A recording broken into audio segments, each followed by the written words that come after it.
So, sa nagligay nga si Mana, ang atong mensahe is the perils. Pero karon na po, ang atong mensahe is preach the word. So, ang put pasabotan ng preach the word kay isang yaw na to ang mensahe. Okay, so karon sa chapter 4, 2 Timothy chapter 4 mo ni siya ang last will and testament ni Apostle Paul. So, okay. So, kisay naka-witness kaninyo og usa ka tawo nga hapit na mamatay. Diba? Ang usa ka tawo nga hapit na mamatay, naa jud ni siya last will o testamento. Nga diin mo ni siya iyang ikabilin ngadto sa iyang gusto kag inlan sa iyang mga kabdangan. Diba? O iyang ipamana. Apan si Apostle Paul naan ni siya ginatawag nato nga iyang body-body nga mao si Timothy. Si Timothy mao ni siya iyang kinugyanan sa iyang gisugdan nga buluhaton sa Ginoo. Tungod diri sa chapter 4 nakita nato nga si Timothy ay si Apostle Paul hapit na siya ma-execute diri. So, unsa man ang iyang mandere sa ang silid kaniya dire is kana death penalty na mo igahatag sa mga taga Roma. Diba? So, ma-execute na siya. So, munang namilin-bilin na siya kay Timothy kung unsay buhaton. Kumbaga, nahinumduman ako last year 2013 nga ang tema nato is passing the baton. So, gipasa ni Timothy, Apostle Paul, ngadto kay Timothy ang buluhaton sa Ginoo. Tungod siya, kung atong sabton, dire sa verse 6, nga diin atong basahon, verse 6. 2 Timothy verse 6, nagaingon siya dire nga, kay bakit ka na ako, miabot na ang takna nga ihalad ako ngadto sa Dios panahon nga mubiya ako ni ining kanibutana. Diba hapit na jud. So unsa iyang giingon pa kay Timothy, giingon siya nga sa 7, nagisgot siya diri nga gihimo ko kutob sa akong mga kabot ang pagpakiglumba og natapos ko gayud kini. Giampingan ko ang akong pagtuo. Na mo na yang ingon kay Timothy, giampingan niya ang iyahang pagtuo. Okay, so before si Apostle Paul, wala ta kabalo kung gidawat na ba yan ni Timothy ang iyahang ipasa, diba? Pero nasayod na gidawat man jud kay nagpadayon hangtod karon ang pulong sa Ginoo, which is kung wala ang pulong sa Ginoo nga gidawat ni Timothy, wala ta ka dumog karon sa mensahe nga iyang ipadayag karon sa iyang mga alagad. Amen. Dili nato madunggan kung sa nahitabo sa unang panahon kung wala na padayon. Bisan pa man si Apostle Paul, di ba, napriso siya dito sa Roma. Apan ang pulong sa Ginoo nagahisgot niya sa chapter 2 verse 22 nga dili jud piniriso ang pulong. Di ba? Dili mapriso ang pulong kay mahimo jud pamaagi nga kinahanglan masangyaw, ma-preach ang pulong sa Ginoo. Okay. So, before ni ana ay prediction si Apostle Paul sa mensahe karon. Una unsa may iyang gisulti diya. Makita nato sa verse 3 nga nag-ingon siya, moabot ang panahon nga ang mga tawo dili na mamati sa pagtulunan. Diba? Maabot na ang panahon unsa may ilang gusto ang ilan na lamang Hinoong gusto mao ang ilang nga sundon. Diba? Nakabatsyag ba mo? Na-feel na ba ninyo na inun-ana na karon? Ako, na-feel na ako kay halos tanan, especially sa media karon, ang mga tao wala na pagtagad sa pulong sa Ginoo. Ba, wala na sila pagtagad. Ilan, especially karon mga panahon na, ang mga tao busy kaayo sa man, ilang gikabisayan para election. posisyon. Kalibutan o titulo. Kalibutan o titulo ang gikabisihan sa mga tao karon. Ang ikaduha ba nga prediction niya, naghiskot siya diri nga magtawag sila daghang magtutudlo. Magtawag sila daghang magtutudlo nga magsulti kanila sa buot nila madungog. Mao na iyang ikaduha, nagiingon. Dahil ng ikatulo sa napon, naghingot ni Jesus kada, di na sila mamati sa kamatuoran, kundili sa mga tinumutumo nga mga sugilanon. Amen? So nakabalo naman jud mo na ako nisulod naman jud ko sa media, di ba? Tungod ang desire nako is to preach the word. Before pa niini nga topic nako, nag-desire nako, namandoy nako, umpisa atong nag-collapse ko, umpisa atong nagpunto kog balay, pero naaraman ko sa balay na ako'y cellphone, namandoy nako nga ang pulong every 4 hours nag-share ko og word of God sa Facebook. Diba? Kay dili naman ko kaadto sa kanlargo kay bawal na nako mainitan. Tapos kung mo drive kog motor, usahay mo kalitra kog kabuyon. Kung init ang panahon. Mauto nga ipapahuway ko og doktor apan samtang nagpahuway ko naay ni sulod sa akong panghuna-huna nga samtang na ako dere wala ko'y gibuhat dayon gabasa man pud ko Bible tapos naa man ko'y nakit-an nga cellphone nako. So ang ako huna-huna nga i-share nako ang pulong sa Ginoo. So nag-start ko og share sa pulong sa Ginoo katong July 16 up to now. So nakita nako diha nga daghan kaayo pod nga makabasa sa pulong sa Ginoo. Mao ganito nga nag-interest pod ko bisan ingnon nato nga ang pulong sa Ginoo dili gyud siya ma-viral bisan unsaon nimo. Pero tinuod gyud ni na sa mensahe nato karon. Kung mga Ginoo ang nagani ang naa sa media, mo viral na gyud na siya, moabot gyud na siya views na milyon.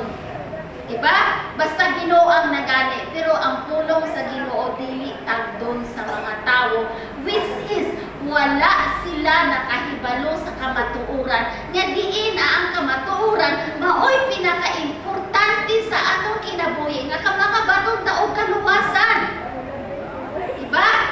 So sa mayang gusto gani, kay dili na ta magkuha sa 5 ka bersikulo, verse by verse na to ni. So, maabot ang panahon nga ang Ginoo o si Ginoong Hesukristo, the Father and the Son, nga dili naman jud na ingon nimo nga dili mo abot ang paghukom, mo abot naman jud na siya. Tinuod jud na siya nga maabot ang judgment. So unsa ra ginaayon dire?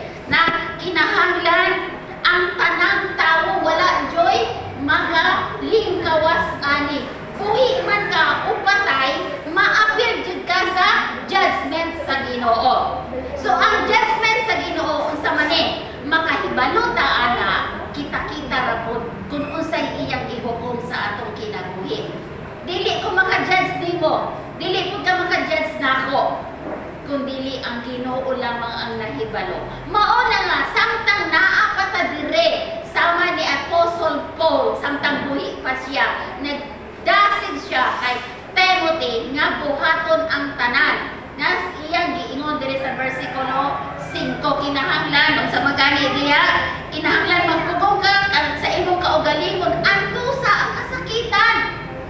Di ba sa atong pagpangalagad sa Ginoo dili sayon nag-antos ta tungod kay si Ginoo Hesukristo nag-antos po siya dito sa krus sa Kalbaryo, which is siya ang nagbayad sa atong mga sala. Amen? So mauna nga command na siya, command usa ka sugo nga diin karong panahon na nga hapit naman jud kinahanglan nga masangyaw ang pulong sa Ginoo. Kay kung atong mahibaluan diya sa Roma 1:16 naghisgot siya nga dili nato angay ikaulaw ang pulong sa Ginoo sa pagsangyaw. Nga naman, kay kung makadungog ang mga tao, ano mga tao, mga hintil o mga unbeliever, madunggan nila ang pulong sa mandat. Mutuo sila o pagkahumanang mutuo sila sa may mahitabo. Dawat nila si Ginoong Hesukristo. Pag madawat nila si Ginoong Hesukristo sa may mahitabo, sa resulta, makabaton sila o kaluwasan, which is maunay kagustuhan sa ato Ginoo. Diba? Maura man ay rason na kinahanglan i-preach na to ang pulong sa Ginoo aron na makadungog. Pag nakadungog ka sa pulong sa Ginoo, imong tuuhan. Pag kung imong madungog, imong gituuhan, imong dawaton. Pag dawat nimo sa mana, makabaton ka o kaluwasan. Amen. So maunay awhag ni Apostol Paul diri kanato. Okay, apan naay apan sa panahon karon. Diba, ang gusto sa mga tao is unsa man? Kanang naay mo ari diri na may sariling agenda. Diba? Ang gusto ng mga tao karon ang madungog nila nga malipay sila. Then madungog nila kung unsa ang natagbo ang ilang panginahanglan. Dili sila ganahan nga maghiskot ang kabayig sala. Dili sa ginaganahan niya, patasaan na to ang wali kay boring. Diba? Tungod kay naay sariling agenda ang mga tao nga dili jud pure sa pagsimba sa Ginoo. Apan kung interesado jud ka nga maminaw sa pulong sa Ginoo, bisan pa usa ka oras ug tunga na siya, dili jud ka buringan. Diba? So, kinahanglan, unsa man, malipay ta kung makadungog ta sa pulong sa Ginoo. So, karon mga isuod, nalipay ba mo, nakadungog mo sa pulong sa Ginoo? Amen! Praise God! So, sa may atong buhaton bilang mga alagad sa Ginoo, nadungog na to ang pulong sa Ginoo. Kinahanglan, bisan dili pa ka pastor, bisan dili pa ka ministro, bisan pa man og tagalimpyo ra ka sa simbahan, kinahanglan nga buhaton nato ang sugo sa Ginoo nga kinahanglan isangyaw nato ang pulong sa Ginoo. Og kinsa man pod ang atong sangyawan? Unang-una, ang atong pamilya. Diba? Pamilya. Which is sa atong pamilya, usahay, maupay maglutos ka nato. Diba? Nakabantay mo anak. Sa diha nagsugod ko nga dawaton ako si Ginoo Hesukristo as my personal Lord and Savior, ang ako mismong ugangan mo ay unang galutos nako. Tapos ang ikaduha, ang ako nga bayaw. Tapos mga bilas nako. Diba, ang sa mga nagibuhat ko nun ako, nga sige mo balik-balik sa simbahan, isa na may among gikaon, di pareho may ni Morphe, nga sige puntong simbahan. Wala nagkatrabaho kay niundang baya ako sa akong tindahan pagpangalagad sa pagsugod na ako pagpangalagad sa Ginoo. Mauna ha, nakinahanglan una natong sangyawan isang atong pamilya. Sunod isang atong mga paryente. Sunod ang atong mga higala o ang atong mga uban pa. Basta maunay atong gi-isgutan dire nga kinahanglan isangyaw nato ang pulong sa Ginoo. Okay. So kung atong isgutan dire nga giingon siya dire, si Timothy, for Timothy given his gifts and calling that includes unsa may ingon diya. Number 1, preach the word. Si Timothy naa siya particular calling. So kita po inon ana gihapon, di ba? Kitang tanan tinawag sa Ginoo. Kitang tanan tinawag sa Dios. Usahay mong God, ato rang i-deny ang pagtawag sa Ginoo.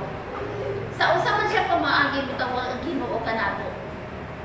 Usahay tao punta pinaagi sa akong kawalan-on, tao punta pinaagi sa mga problema, tao punta pinaagi sa atong mga sakit. Diba? O tao punta na bilang nag-50-50 na ta sa ICU. Pero kung maayo pa taglawas, gitawag ta, dili po ta mutuman. Balibaran diya po nato ang pulong sa Ginoo. Apan o sige ingon dire kay Timothy. Okay, diya sa 2 Timothy chapter 3 verse 16 and 17. O sige ingon diya nga unsay atong buhaton 3:16 to 17. Ang tibuok kasulatan gisulat uban sa langdad gikan sa Dios ug mapuslanon alang sa pagsaway ug sa pagtudlo unsaon pagkinabuhi nga matarong. Sa ingon ang mag-alagad sa Dios masangka pag-ayo ug maandam sa tanang maayong buhat. So, ang pulong sa Ginoo sa gani gisulat aron sa badlong. Una is pagbadlong, dayon pag tudlo sa kamatuoran o sa pagkinabuhi nga matarong. So, usa man ang mga pulong nga kinahanglan nga angay nga kitang badlongon. So, makita nato diha sa atong bersikulo nga gigamit last week, chapter 3 verse 2. Unsa man ang kinahuna-huna sa mga tawo nga kinahanglan paglungo nato sila. Okay, atong basahon para klaro. Timothy 2 Timothy chapter 3 verse 2 nagaingon, ang mga tawo maghuna-huna lamang sa ilang kaugalingon. Dayon sa padyon ug sa kwarta. Tinuod dili. Tinuod, kay mauna na karoy hong sa mga tao. Sa ilang kaugalingon, maguna-una sa ilang kaugalingon ug sa kwarta. Naapagani personal pa jud ka, textan jud ka personal para na sa ilahang kaugalingon na sila usaman ato silang butaran. Dayon usa pa jud, na kinahanglan badlungon. Hambugero sila. Mapahitason, mabugal-bugalon, masipilon sa ilang mga ginikanan. Then, dili mapasalamaton o dili Diyos nun. Ba? Wala sila'y kaluoy, wala'y kuangod, tig, butang-butang, mapatuyangon, bangis, madinuntanon, sa maayo. So, mauni siya mga butanga o mauni siya mga kinaiya ang angay nga badlongon sa atong kinabuhi. Diba? Dili ta maguna-una kanunay sa atong kaugalingon o sa salapi. Diba? Kay kung una-una to na atong kaugalingon sa mana mahimutang selfish sa halip nga mahuna-una nato ng Ginoo, dili na lang tungod kay nagkagawin nato nga ay na ako'y trabaho karon, dili ko musimba. Kay na ako'y trabaho karon, ay dili ko musimba ko kay na ako'y labhanan karon, ay dili ko musimba kay tungod kay manglimpyo kog balay. Dili ba na pwede magsimba kung nakay daghang labhanan? Pwede raman, di ba? Pagkahaman og simba, iya ka manglaba. Di ba itudluan ta sa Ginoo ng iyang formula sa kinabuhi nato is usaman Mateo 6:33 isay makaka-memorize ana, seek ye first the kingdom of God and His righteousness, and all these things shall be added unto you. Maunay iya nga itudlo ka nato nga kinahanglan buhaton nato as a formula sa atong kinabuhi nga kinahanglan unahon nato ang presensya sa Dios ug ang tanang butang nga atong gikinahanglan diri sa kalibutan o sa inang adlaw-adlaw nato nga paginahanglan. Iyang saman ihatag. Amen. So maunay atong hinumduman na ang Biblia maunay siya instruction sa atong kinabuhi. Diba? Ang meaning sa Bible is the basic instruction before living on earth.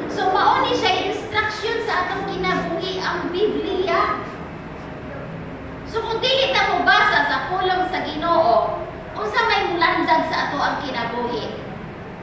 Wala, di ba? Kaya nilisgot man siya nga, I am the light of the world. So, unsay kahayag na ipakita diha kanimo kung wala ka gabasa sa pulong sa Ginoo. Diba? Eh, yun siya, let your light so shine. So, unsay atong ipadanag adto sa uban. Kay kita mismo, walay kadanag sa atong kinabuhi. Amen. So, mao na yung mga kinahanglan nga baladlungon sa atong kinaiya, sa atong kinabuhi. Nga kinahanglan dili ta kanunay maghuna-huna og mga panalabi o ang kwarta. Dili ta hambugiro, dili ta mapahitas-on kay mao na siya gi sukan sa Ginoo. Kinahanglan unsa man mapagtuksanon ta, matarong ta, magkinabuhi nga Diyos nun. Okay. So, unsa may lain nagihisgot rin para kay Timothy para mo andam siya sa iyang puluhaton nga dito giya ni Apostle Paul diya kaniya. Nag-ingon siya diya nga, be ready. Be ready in season or out of season. Kaya nga naman, di kita ng panahon, o kita, kagaya noong 2019, di ba, kung sama na siya ng panahon na, COVID, di ba? So, nag-isco tayo, kung sama na siya, season or out of season. So, okay na hanglan, isang yaw na to ang pulong sa Ginoo kay nag-ingon man siya diri nga, is be ready. Isang yaw na to ang pulong sa Ginoo, season or out of season. Kanang panahon na, nagpundo ta og balay. Diba? COVID, pundo tag balay. Dayon, ang pulong sa Ginoo, dito gani na uso ang mga online nga mga trabaho. Nakahinumdum mo? Dito, nidaghan ang mga online nga trabaho pag-abot sa COVID. Time sa COVID. So, dito nga panahon na, dito po ni lambo ang pagsangyaw sa pulong sa Ginoo, pinaagi sa media. Di ba, naana tayo online Bible study, naana tayo online nga mga kanang prayer meeting, tapos naana po tayo online nga mga kanang mga spiritual warriors.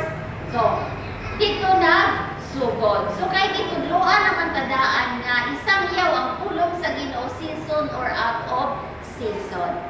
Then, ang sunod. Diba, naghiskot man siya diri nga daghang kasakitan. So sa atong kinabuhi, usahay maluya ka, di ba?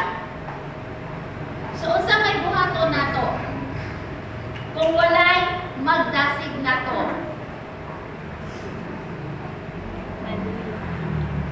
So si Timothy, ipahimangduan siya ni Paul na kinahanglan dasiga sa inyo diya daniha tudloi o uban sa pagpailob kay usahay daghan kay kasinatian ani ang mga tawo dili ganahan sila magminaw sa pulong sa Ginoo. Ako mismo sa akong anak kami ninyo maghiskot kami kung pulong sa Ginoo. Change topic dayon tungod kay dili sila ganahan maminaw sa pulong sa Ginoo. So ang atong kinahanglan ani is magpailog ta. I-encourage nato sila kanunay, especially katong mga nang hina na o naluya na, i-encourage nato sila pinaagi sa pulong sa Ginoo. Wala man tayo laing mahimo kundi ato silang dasigon pinaagi sa pulong sa Ginoo. Daghan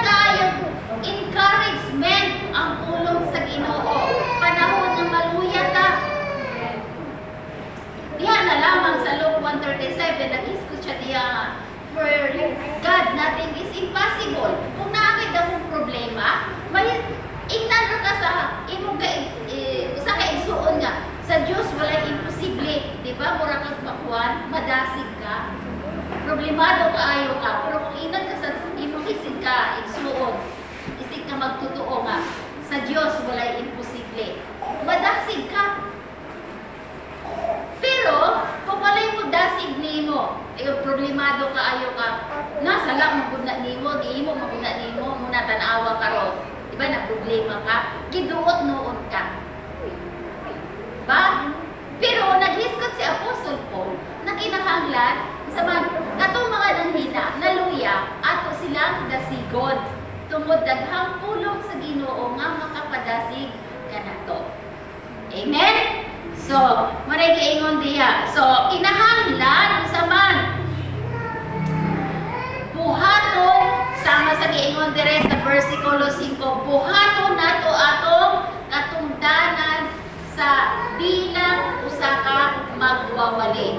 Kaya naman, usa ka trabaho ka pastor, mao ang pagwali sa pulong sa Ginoo. Mao din ay number 1 major na trabaho sa pastor. Pag-atiman sa iyang mga shepherd o magpakaon sa pulong sa Ginoo. So kinahanglan ang pastor po, kinahanglan magsigit po siya o tuon sa pulong sa Ginoo. Kay unsa kay atong ipakaon kung kita mismo gutom? Di ba wala? So dili ta maka-preach sa pulong sa Ginoo kung kita mismo dili kahibalo. Unsa man ang gitawag diha nga preach ng kuan, ebanghelista. Kung ebanghelista ka, bisan asa ka, dili ka mahadlok mo sangel sa pulong sa Ginoo. Munay giingon diha ka season or out of season. Diba? Di Pastor Lemuel gani gikag Israel, ultim kana ganing piloto sa aeroplano nga iyang gisakyan, iya man gani nagisadyawan sa pulong sa Ginoo pagkahuman gipadawat. Ha? Oh. Si Pastor Alan, hinumdum mo? Si Pastor Alan baka katapad ra niya sa aeroplano. Sa yawan niya pagkahuman padawaton. Inong ana dapat ang atong buhaton. Himuon nato kung sila nga encourager sa atong kinabuhi. Nga na-encourage ta sa ilang kinabuhi. Na dapat maupod ang atong buhaton. Tungod ang atong mensahe karon, ang atong title karon is preach the word. So kung mag-preach kag pulong sa Ginoo, unsa may atong buhaton? Magtuon ta sa pulong sa Ginoo. Baton ana to ang pulong sa Ginoo. Dayon atong himay-mayon ang pulong sa Ginoo. Ug pagkahuman nga nahimay-may na to ang pulong sa Ginoo, atong ikinabuhi ang pulong sa Ginoo. Kay mauma na siya ang gusto sa Ginoo. Amen. So, panahon nga kita maluya atong hinumduman ang mensahe sa Dios.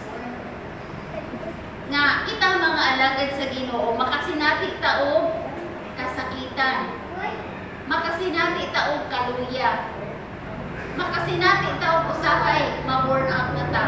Pero ang pulong sa Ginoo naara nga kinahanglan itudluan ta niya nga kinahanglan basahon nato ang pulong sa Ginoo adlaw ug gabi. Muna gihisgutan diya sa Dios sa 1:8. Read the word of God day and night. I-meditate nato siya. Aron naa pud tay ikasangyaw ang pulong sa Ginoo. Amen. Natay nakuha sa mensahe nato karon nga kinahanglan importante kaayo magpastor man ka o dili, kinahanglan kang musangyaw sa pulong sa Ginoo. Kay maunay sugo sa Dios. Kanang igsuon, kanang atong anak, kanang atong mga iyaan. Basig kita'y sulti anak nila kabahin sa pulong sa Ginoo o makabatog sila og kaluwasan. Kay maunay giingon diri nga kinahanglan isangyaw nato ang or out of season. Amen? So let us pray. Hallelujah. Dalay ko na may mga Diyos, salamat Ginoo sa imong pulong ay imong gipadayagan namo karong tagaw Ginoo. Lord, I pray na dili to siya malabay kawang Lord God.